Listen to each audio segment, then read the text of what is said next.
बहुत बहुत बधाई। Thank you sir. जब ये सिलसिला कैसे शुरू हुआ? आपने 12th जो की है साइंस स्ट्रीम से की हुई है, फिर आपको एनी हाउ आरआई में जाना था तो आपने बीएससी बीटेक होगा। मतलब ना तो मैं टॉपर्स में था और ना ही मैं हाँ बिल्कुल बिल्कुल। मन का विश्वास रगों में साहस भरता है, चढ़कर गिरना गिरकर चढ़ना ना अखरता है। आखिर उसकी मेहनत बेकार नहीं होती, कोशिश करने वालों की हार नहीं होती। कुछ किए बिना ही जय जयकार नहीं होती, कोशिश करने वालों की हार नहीं होती। सोहन लाल द्विवेदी जी की ये पंक्तियाँ हमारे आज के गेस्ट के लिए एकदम सटीक। आप सभी का स्वागत है हमारे इस खास एपिसोड में जिसका नाम है संघर्ष की कहानी। उसमें हमारे आज एक खास मेहमान हैं जो आए हैं, उनसे मैं आपको रूबरू करवाना चाहूँगा। उनके लिए जीवन जो है एक संघर्ष की कहानी बन गई है। बहुत सारे संघर्ष उन्होंने देखे हैं, बहुत सारे उतार चढ़ाव अपने जीवन में देखे हैं।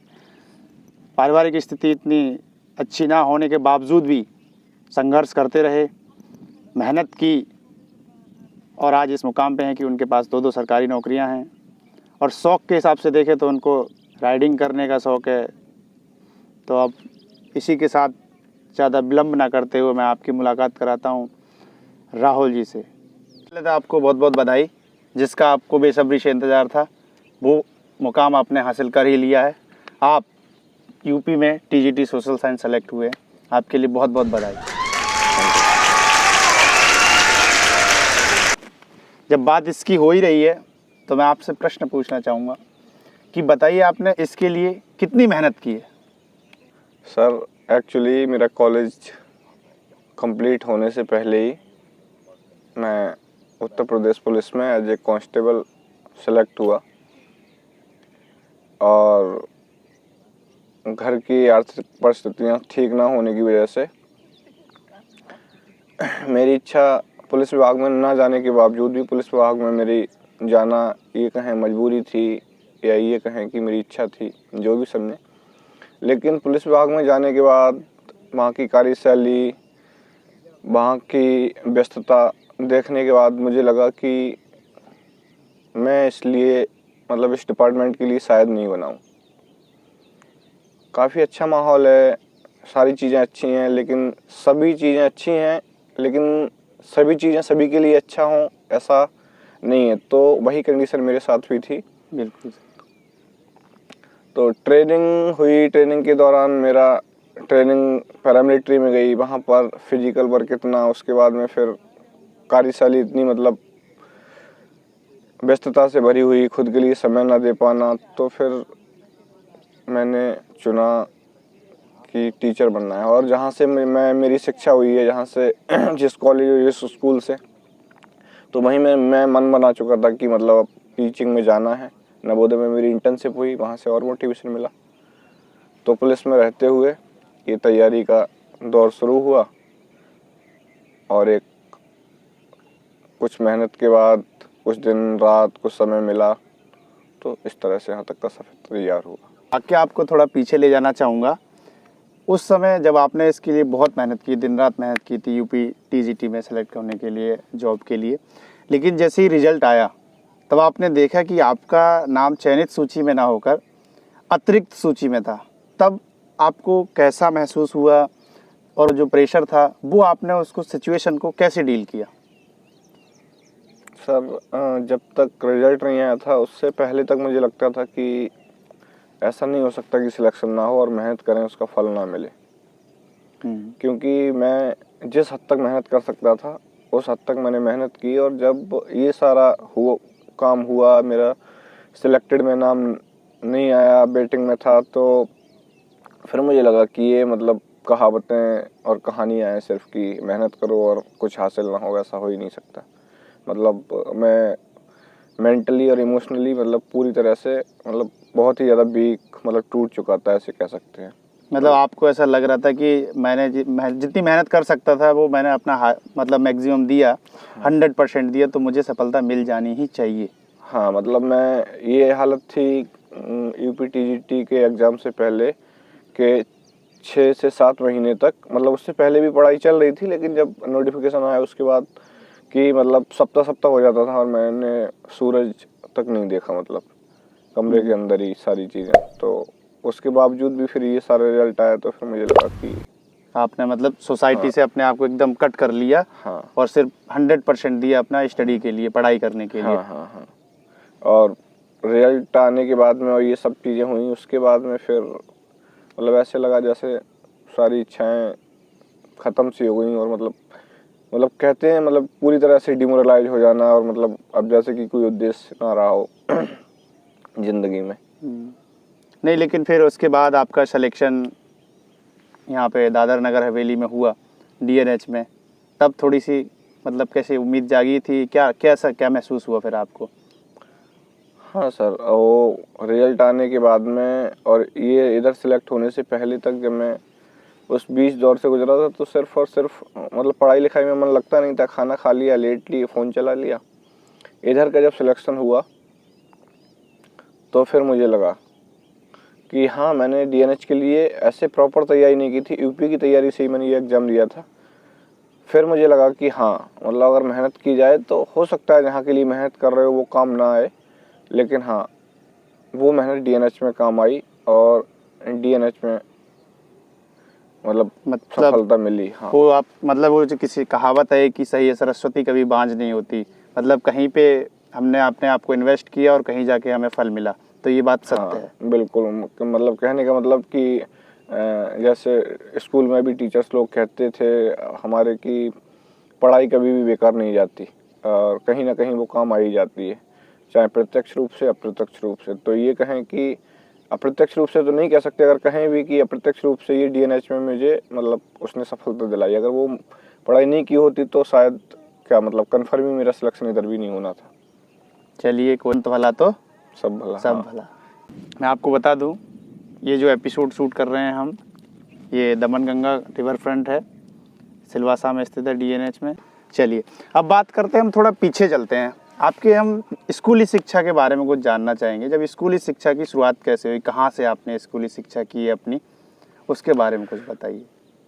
सर मैं जिस परिवेश से आता हूँ बहुत मतलब ग्रामीण परिवेश है, और शिक्षा का और एजुकेशन को लेके लोग इतने अवेयर नहीं हैं।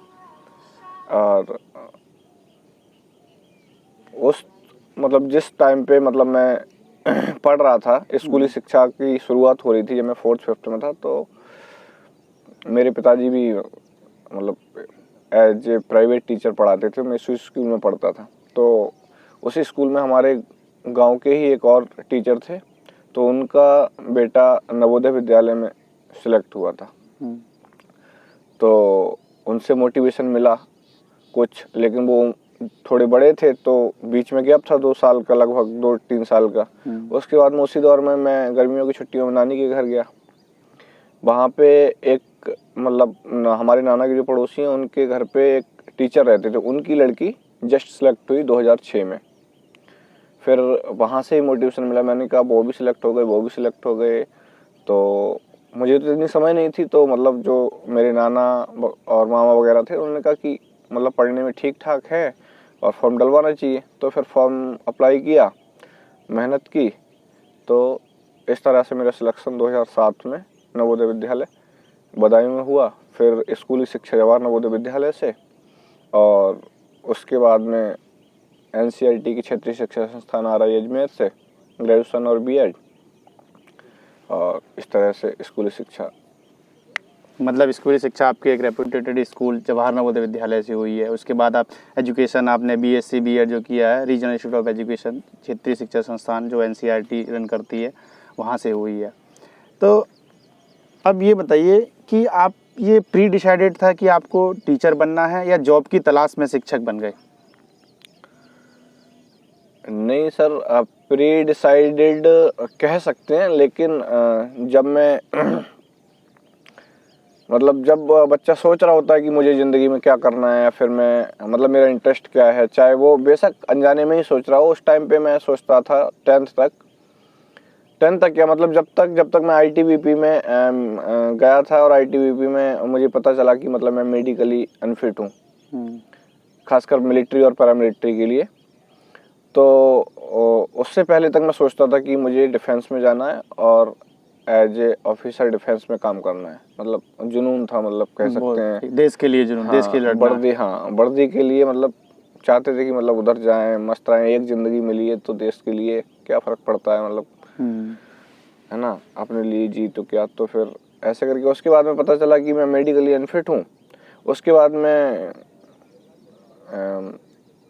स्कूली शिक्षा पूर्ण होने के बाद क्षेत्रीय शिक्षा संस्थान अजमेर में दाखिला लिया। उस दाखिला लेने के बाद में फिर चीज़ें तब्दील होती चली गई और फर्स्ट ईयर में तो हाँ। मैं रोकना चाहूँगा, आपने मुझे यहाँ जहाँ तक मेरा रिसर्च में पता है कि 12th क्लास है आपकी, वो साइंस स्ट्रीम से की हुई है। हाँ। और लेकिन आपने रीजनल इंस्टीट्यूट में गए हैं आप BA B.Ed करने, तो मतलब कैसे ये चेंज कैसे हुआ स्ट्रीम, वो क्या थोड़ा सा बताइए। उसके पीछे कारण है, उसके पीछे कारण ये था कि मैंने BSc B.Ed और BA B.Ed दोनों के लिए अप्लाई किया था, लेकिन सेम पेपर हुआ और सेम ईयर ही अप्लाई किया दोनों कोर्स के लिए, सेम कॉलेज के लिए। तो हुआ ये कि मेरा BSc B.Ed में वेटिंग में था और BA B.Ed में मैं सिलेक्टेड में था यूपी स्टेट। मतलब एनी हाउ आप जाना चाहते थे RI में, RI से ही पढ़ना था आपको। हाँ, क्या इसके पीछे क्या कोई मोटिवेशन क्या था कि मेरे नवोदय विद्यालय में जब मैं पढ़ रहा था उस टाइम पे, जब मैं 9th में पास कर रहा था और 10th में एंट्री कर रहा था, मेरे सीनियर हैं जो RI अजमेर में गए थे। अच्छा। तो मैं उनके साथ में काफ़ी हद तक क्लोज था, तो बातें होती थी और उन्होंने मुझे पता चला कि वो वहाँ पहुँच गए। मुझे नहीं पता था कि RI अजमेर क्या है और फिर अजमेर जाने की ज़रूरत क्या रही होगी। तो लेकिन मुझे पता चला कि वो ऐसे NCERT का कॉलेज है और फीस वगैरह भी बहुत ही मतलब जेन्युइन है, मतलब जो कोई भी पे कर सकता है। हॉस्टल भी है, NCERT का कॉलेज है और अच्छी कॉलेज है कहने का मतलब। तो फिर हाँ, डेप्यूटेड कॉलेज है। तो उसके बाद में हुआ क्या कि उससे डेप्यूटेड कॉलेज से भी ज़्यादा मायने उस टाइम पे मेरे लिए रखता था कि मिनिमम खर्चे में मैं मैक्सिमम पढ़ाई कर सकूं। तो वहाँ से मुझे ये चीज़ें पता चली कि वहाँ का फीस स्ट्रक्चर क्या है, कैसे है। तो फिर मैंने कहा कि अब उधर जाना है। बाकी क्या करना है क्या नहीं करना है, इसमें तो कह सकते हैं कि थोड़ा डाउट भी था, लेकिन हाँ ये फिर कंफर्म हो गया था कि अब BSc B.Ed या BA B.Ed करनी है या फिर BSc करनी है, BA करनी है तो RI से ही करनी है। अदरवाइज बाहर से या तो करनी नहीं है, और करनी है तो फिर BSc और BA नहीं करना है। ओके। हाँ, इस और मेरा BHU में भी BSc एग्रीकल्चर के लिए हुआ था। अच्छा। हाँ, तो मुझे अगर BSc करनी होती तो मैं BSc एग्रीकल्चर BHU चला जाता, लेकिन नहीं, RI जाना था। हाँ। अच्छा, ये तो ठीक है, चलिए अच्छी बात है, आपने वहाँ से की, आपके लिए मोटिवेशन रहे आपके सीनियर्स, ठीक है। लेकिन एक मैं आपको थोड़ा सा और पीछे ले जाना चाहूँगा, वो क्या किस्सा रहा था जो आपने 12th में एग्ज़ाम जो है 2 बार दिए, मतलब वो क्या था ऐसा कुछ, मैंने जो टीम ने बताया हमारी, क्या है वो वही है सर कि मैंने बताया था कि किशोर अवस्था की शुरुआत रहती है या फिर कहें किशोर अवस्था रहती है। तो उस किशोर अवस्था के बहाव में बह रहा था। तो अगर ये कह दें कि उस बहाव में बहते बहते कुछ छूट गया था, उसके लिए पाने के लिए दोबारा से मैंने ट्राई किया, हाँ प्रयास किया कि शायद वो मिल जाए। लेकिन हाँ, कुछ हद तक मिला, कुछ हद तक नहीं। मतलब आपका कहने का मतलब ये है कि अगर हम एक बार अगर दिशा से भटक जाए तो इसका मतलब ये नहीं है कि हम भटक ही चुके हैं, हम वापस फिर से जा सकते हैं और फिर से कमबैक कर सकते हैं। हाँ, अगर पूरी मतलब ईमानदारी के साथ में अगर कवर करने का सोचा है तो। अच्छा, आपका वो जैसे स्कूल में अब आपके पास 2 नौकरियां हैं, आप DNH में सेलेक्ट हुए हैं, TGT सोशल साइंस, अब फिर से आप उत्तर प्रदेश में भी सेलेक्ट हो गए हैं, 2 सरकारी नौकरियां। लेकिन अब ये बताइए, आप स्कूल में क्या टॉपर रहे थे या क्या क्या स्थिति रही थी आपकी स्कूल में, कॉलेज में, किन बच्चों में आप आते थे? सर, स्कूल में टॉपर तो मैं कतई नहीं रहा था, मतलब, और हाँ टॉपर नहीं था और एकदम मतलब वीक भी नहीं था, मतलब कि मतलब सैचुरेटेड, हाँ खींचना पड़े। मतलब मैं उन बच्चों में था जिसे एवरेज कह सकते, मतलब कभी थोड़ा मतलब अच्छे से मेहनत कर ली तो थोड़ा सा ऊपर खिसक गए, और कभी मस्ती कर ली तो नीचे खिसक गए। कहने का मतलब उसी में बीच में ही था। मतलब जो बच्चे नवोदय के लिए या पेरेंट्स अगर हमारी वीडियोस देख रहे हैं तो उनके लिए नवोदय के बारे में कुछ पेरेंट्स के लिए और उन बच्चों के लिए मेरी तो सलाह यही है कि मतलब अगर नवोदय में जाने का मौका मिलता है तो मुझे लगता है कि उस दौर का उससे अच्छा मौका और नहीं हो सकता पढ़ने के लिए। बिल्कुल सही बात। अच्छा, ये जो सफलता आपको मिली है तो इस सफलता का जो श्रेय आप किसको देना चाहेंगे? उस सफलता में प्रत्यक्ष और अप्रत्यक्ष रूप से, दोनों रूप से परिवार तो साथ रहता ही है। मम्मी पापा भाई बहन जो भी रहते हैं। उसके अलावा जो सबसे ज़्यादा सपोर्टिव और उस टाइम पे जो मोटिवेशन का काम कर रहे होते हैं या समझाने का काम कर रहे होते हैं, वो मेरी ज़िंदगी में व्यक्तिगत रूप से सीनियर्स, चाहे वो स्कूल के रहे हों चाहे कॉलेज के रहे हों, और उस टाइम पे जब तुम उस विषाद भरी ज़िंदगी से गुजर रहे होते हो तो एंटरटेन करने के लिए और मन बहलाने के लिए दोस्त, स्ट्रगल के समय में क्योंकि जेब में पैसे ना होने के बाद में भी अगर जो अमीरी होती है तो वो दोस्ती होती है। बिल्कुल सही बात है। अच्छा, उन युवाओं के लिए क्या कहना चाहेंगे जो युवा सरकारी नौकरी की तैयारी कर रहे हैं या अपने आप को सक्सेस कर पाने में बिजी हैं और संघर्ष कर रहे हैं, कहीं ना कहीं एक बार सफलता ना मिलने के बाद डिमोटिवेट हो जाते हैं, तो उनके लिए तो मैं कहूँगा कि आपकी स्टोरी को ज़रूर सुने, लेकिन उनके लिए क्या संदेश है आपका? उनके लिए संदेश तो क्या, सलाह है सर कि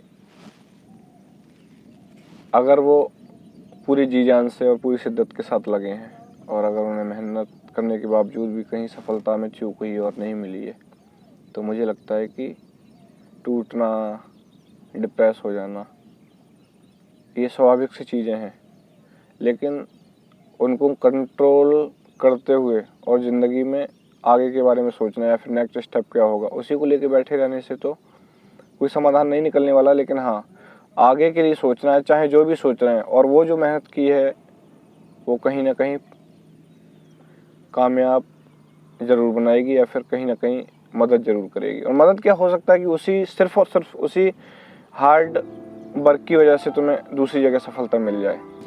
ये इतने मतलब आपके अचीवमेंट हैं, 2 सरकारी नौकरियां आपके पास है, एक में जॉब कर रहे हैं, दूसरे चले गए, तो इन सब चीज़ें में और संघर्ष आपका काफ़ी रहा है, अभी हमने जाना है। तो इस संघर्ष के दिनों में या सफलता में कहें कि पारिवारिक स्थिति जो है कितना मायने रखती है, क्या अहम रोल रहता है पारिवारिक स्थिति का? मतलब पारिवारिक स्थिति का पूरा ही योगदान रहता है, चाहे वो किसी भी तरह से हो, मतलब घर वालों को सपोर्ट हो, चाहे वो सामाजिक हो, आर्थिक हो, मानसिक हो, जो भी है। और कई बार ऐसा होता है कि घर की परिस्थितियाँ गवाही नहीं दे रही हैं कि हम आगे जाएं और पढ़ें, लेकिन उसके बावजूद भी घर वाले अपनी मतलब सेक्रीफाइस करके कैसे भी करके वो चाहते हैं कि तुम जो करना चाहते हो या कम से कम पढ़ना जो चाहते हो जहाँ तक, वो पढ़ाई तो कंप्लीट हो ही जाए। तो परिवार का योगदान तो पूरी तरह से रहता ही रहता है, चाहे वो कैसा भी हो। मतलब कि ये है, पारिवारिक स्थिति चाहे कैसी रही हो, आपका अगर जुनून है और आप सही दिशा में चल रहे हैं और जो कुछ अचीव करना चाहते हैं तो आपको ज़रूर मिलेगा।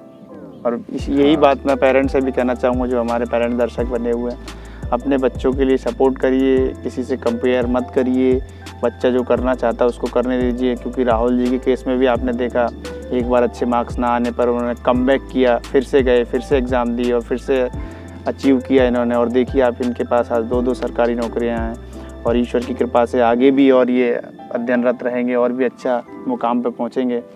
तो इसी के साथ अब हम इस संघर्ष की कहानी के एपिसोड को यहीं समाप्त करते हैं। आप सभी का बहुत बहुत धन्यवाद राहुल जी। मिलते हैं फिर।